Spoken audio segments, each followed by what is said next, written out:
So what are India's options in this scenario? So that is one. But the second option is you have to develop your own capabilities. Simple. Defense capabilities. Military capabilities. Right. And that is where I think we need to have a rethink on the whole story. Where do you want to rethink? Look, we need to improve our air power. Right. Okay. Now there are two components to this. Manned and unmanned air power. At this point of time, our manned programs, fighters basically, right? We're having a lot of hiccups. Because of the American engines and... No, it's not only American engines. Today you are only at 29 squadrons. Yeah. Which only puts us at par with Pakistan. Right. They also have about 30 odd squadrons. 26, 27. You're at par. Yeah. You're at, with a par program, you're not going to overpower Pakistan. What has Sindoor taught you? Use unmanned systems. What are unmanned systems? BrahMos. Today you use BrahMos and Scalp and all that. So increase your ground-based thing. Get new technologies. Get ramjet systems. And, extend your ranges with homegrown technologies, which you can. Right. You have to think orthogonally. If you do serially, go to DRDO, they'll do 20 years, 30 years. Karte raho aap. Do think orthogonally, develop new capabilities, and that's one. The physical capability of hurting Pakistan through missiles. Right. Jumpstart them. In the meanwhile, keep going ahead. Deal with the Su-57, which already we are doing. Deal for this new, this 116 Rafales. Everything is on the table. Nothing is, I think somewhere the government of India and the Air Force is doing the right thing. We might, there's no point in looking back and saying, oh, you didn't do this and all. But what do you do ahead? Right. You remember we used to talk, why are you getting 6-7 guns at one point of time? And I told you 6-7 types of guns. Of guns. And I told you, look, one is a hedge against the other. If one program fails, at least the other will succeed. And my opinion at that time was, out of 7 programs which we had in artillery at that time, if even 2 succeed, you've broken a hoodoo, because before that the Bofors was... You had nothing. We had nothing. 84 was the last purchase of Bofors.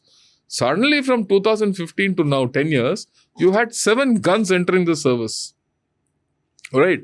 So you change the paradigm. Now you're self-sufficient, you're modernized, you have BrahMos coming in, you have Pinaka coming in, you have a whole lot of things which are okay. Similarly, attempt 4 different channels, which the government is doing at this point of time. They're looking at 414 engines for AMCA, 404 engines for Tejas. Then you're looking at Su-57.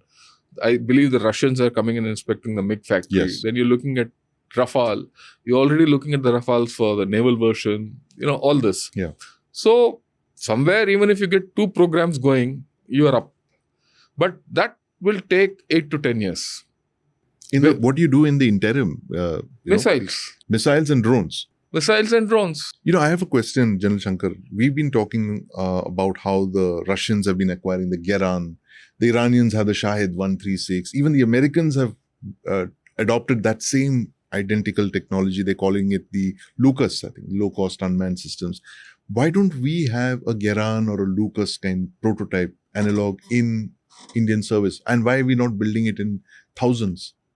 That's an anomaly. We have to start think differently. It's not that officers and our leaders, military leaders, or our national leaders don't want that to happen. But are we putting the structures in place to fast track these acquisitions? It's not as if people can't make. Nothing. But our way, our procedures, our democracy, and our, the MOD itself, you have to restructure that. If you don't restructure what our capability building mechanism, you will continue at this rate. You can make technology, you can get this thing. You can get all technology through startups and all that. But all in penny packets. I'll give you an example. This was in 2017-18. And that was the time when we started talking of these new disruptive technologies like AI and this and that and all that. And I still remember I gave a presentation in the Manaksha Center in an ATB event, Army Technology Board event. That hall was full. Nearly 1,000 officers and officials from wherever, different walks of life. So someone asked a question. who do you think is the best? Which is the best way of inducting all these new technologies, right? And unison, everyone spoke. This has to come from academia and startups. Right. 2000, way back, 17, 18, 19. I'm 18 or 19. Right. It was a resounding thing. And I felt chuffed because I was sitting in academia by then. Right. I thought this is the way forward with startups and this and that and all. Oh, 7 years has gone by. We still say academia is to deliver. Startups are to deliver. We are still doing seminars. We are doing seminars. We haven't moved forward from We have not moved forward. We've got IDEX and this and that. So has it changed the way we are fighting wars? Has it changed your capacities? Are you, okay, if 7 years is a gestation period, and by now you should be in the age of people delivering loitering ammunitions to you, and deep attack craft, and ability to look in the eye or look from the sky, drone surveillance. You should Are we doing all of that? Look, we all talk of it. Have we got the capability to do so? Or have we put in is it in the process? We're still doing seminars. So, but we have done a lot. Akash Tir and all that. ISCCS too. We have done. But I think we need to do much more. Have you used AI for all this? We have to ask ourselves a question. Why is a guy developing AI for Amazon when he's not developing AI for my loitering systems and manned and unmanned systems? Right. Are we using AI? Everyone talks of AI, but are we actually got programs on ground? Do we have a system to do multimodal fusion? Right? Everyone talks of all this, but without the transference from a concept onto ground. I think we need to be more focused on it. And I think there is a lack of competence in this transference. It's the competence of the individuals who don't understand these technologies, who only read these technologies in glossies and can't convert it into ground. There's a lack of competence of interests who don't allow new entrants into this story. Interests? But what do you mean by interests? See, or established structures, the government structures, are not tuned to these technologies. Because they're disruptive and they... No, they'll disrupt them first. Right. Okay, they'll be disrupted. Right. So they don't want that to happen. So who's to bring this if this is the... it's a user. bleak scenario. It's a user. Which is the armed forces. It's the armed forces who have to do this. Right. And they have to break rules, regulations and form new ones. Right. It's our bureaucrats. Right. If the bureaucrats feel that India has to change, it will change. If it does, they feel no, it will not change. And it's the bureaucrats, it's the junior level, the mid-level, junior level, bureaucracy, military, who have to get a paradigm thinking. If you do the same thing again and again, you will get the same results. Right. If you have failed in doing anything so far, continue doing the same thing, you will continue failing.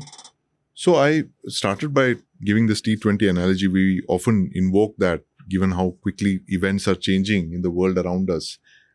Are our responses on a T20 scale? Are they on a one-day international match scale, or are they test match? Where would you put it? We are not sure what we are playing today. We want to play T20, right? But we are not playing T20. Right. We want to dominate one-day game. We are not playing the one-day game either. Right. We would like to be the best test team in the world because that's the ultimate thing. Yeah. Right? We don't have the structures to get the best team in the world. In fact, I'll take an analogy. Okay. Now that you said T20, one day and test team. You go back 15, 20 years back. Maybe even 25 years back. What was our test team all about? What was our one-day team all about? And what was our T20 team all about? They were ordinary. Anyone on a good day, they would win. On a not so good day, they would lose. Right. And a common thinking that, you always got into, snatched defeat from the jaws of victory. Right. Indian team at the crunch. But over years, it has changed. Yeah. The players have changed completely. They are no longer... I don't think the players have changed. Right. It's the structure of the BCCI which has changed. Right. A lot of people curse the BCCI for what it is. There are a lot of problems. But one thing we should grant this BCCI. They have transformed everything. Today you have T20 things going on, Dindugal Tigers. Right. Wait, what is it? In some, second tier, third tier cities have, T20 tournaments. The talent pipeline. Talent pipeline is opened up. If he does well in Dindugal Tigers, tomorrow he'll do well for the Tamil Nadu team. Right. Tomorrow he does with the Tamil Nadu team, he goes to the IPL. From IPL, he jumps into, all that. And that pipeline is now, just in 2 years, he's up and playing test level.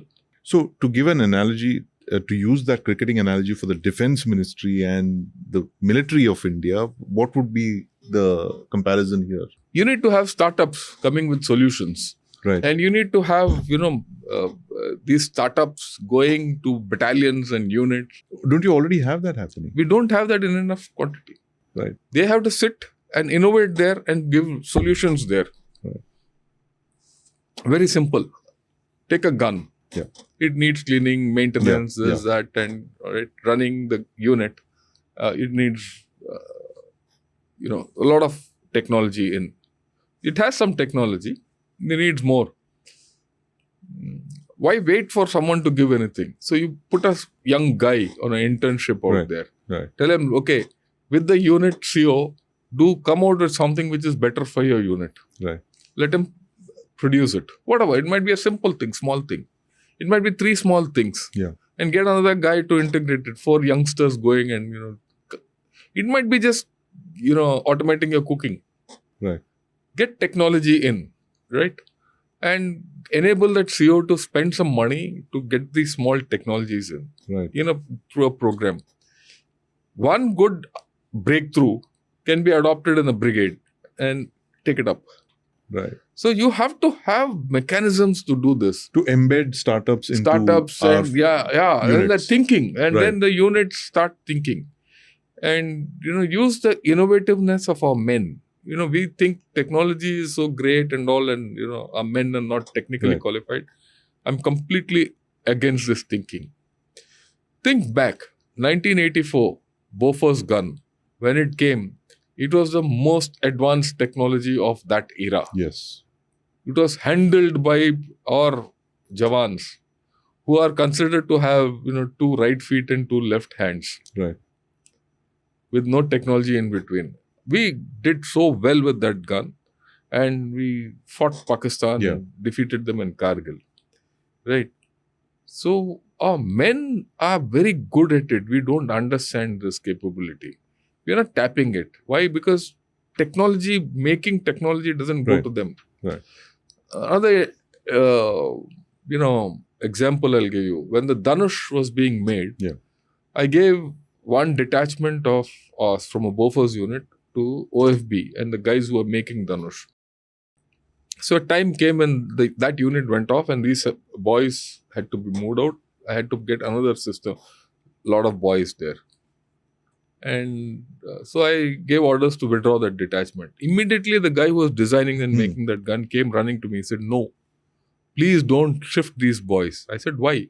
He says, half the gun has been built by them. They know what to do, not to do. When we are doing a thing, they tell us how to do it and not to do it. Right. Right. And that gives us... mastered the They design. know how to do things. Right. They know how to strip a gun and put it back and all. Many times when we come with the lot thing, they say this will not work because of this. Right. We don't know the linkages up and down that chain. These chaps know. Your men know it. So, as per him at that time, 30% of the development of Dhanush was because of this detachment we had given. Right. And for many people who think Dhanush is a Desi Bofors, it's not. It's 2 different guns. Right. Completely different technologies. The fundamentals are the same, but the slap-on technologies are completely different. So you need to get down. When that starts happening, this T20 test match, everything will start going up. We are trying to put technology from the top. Get technology from the bottom up. Right. That's interesting. But, to move up the ladder at the leadership levels, what do you think needs to be done? As in, like, the BCCI, for instance, which I would imagine is the defense ministry. They have to enable the people down below. Right. You have to create those, small leagues down below. Enable creating that small leagues. For that, you have to open your purse up, give them, say, okay, you get an idea. Have a competition in the units for innovation and all. Okay. And so the best innovation gets a prize and things like that. Right? That's something the ADB should be doing. The Army Design Bureau should. Why ADB? The brigade commander should be doing it. Right. But, our today, it's not as if they don't do it. But unfortunately, the army units are expected to do, Army, Air Force, Navy, look at it. These units are expected to do with their existing resources without any inputs. Right. Give them some money, give them some technology inputs. They might come out with something which we don't understand. Right. Out of one requirement of the chap at the unit, or say 10 requirements of the chaps at the unit, by filtration, only 2-3 come up to the ADB for going out to IDEX and all that. Right. But I would like all 10 of them to come to a thing at the unit level, even if you spend some money. And then maybe you will get something very good which can proliferate across the units for long-term adoption. Right. There's so many things. We need to encourage that. Innovation has to be just not a matter of what the young chap at the bottom does. Right. It is enable that guy to innovate. Same BCCI analogy. The BCCI enabled the district level and state level leagues to flourish. Right. Let that flourish. Right. Let that start going. When that happens, things will, you might make mistakes. You might lose some money. It doesn't matter. One day you'll succeed. You don't do it, push everything from the top, keep holding seminars. We'll keep holding seminars. We have to go down and enable the young minds at the bottom of the pyramid. Again, an economic analogy. There's a thing called, there's money at the bottom of the pyramid. Yes. Right? So there is value at the bottom of our pyramid in the armed forces. Right. Which is the field formations. Field formations. And we have to tap them. Remember, we have not lost a war so far. Why?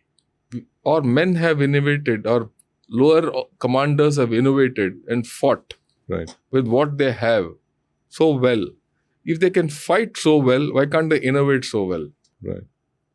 Absolutely. Fascinating. I mean, this is a completely new way of looking at things, General Shankar. But, in conclusion, I have to ask you this again about the kamikaze drones, the loitering munitions, which other countries, like I said, are building on scale. I mean, the Russians, they're building it in the tens of thousands. The Chinese, the Americans. Ukrainians. And the Ukrainians, of course. They build it in the front line. Why are we not building them in the numbers that we need? Like I said, it's not delegated. I mean, you look at Ukrainians, there are n number of stories. Yeah. Every battalion has its own little factory to make drones in the front line. Right. That's what we need to do here. Yeah. That's what I said. Delegate a lot to that, CO or the squadron commander or, the ship. Give them money, give them the technical wherewithal. They'll come out with their solutions. Right. And they'll fight. They have to fight, they'll fight. Some of them will be widely applicable all over. Some might be applicable only to that unit. So be it. From the Saudi-Pakistan defense collaboration to the grassroots of Indian military formations and startups. What a fascinating sweep, General Shankar. And that's the reason we keep coming back to you for these fascinating conversations. Great ideas, great insights. And this is a conversation we'll continue with you because you never take your eyes off the ball, I've noticed. And we'll keep coming back for more on this. Thank you for joining me. Thank you for your thoughts and your time.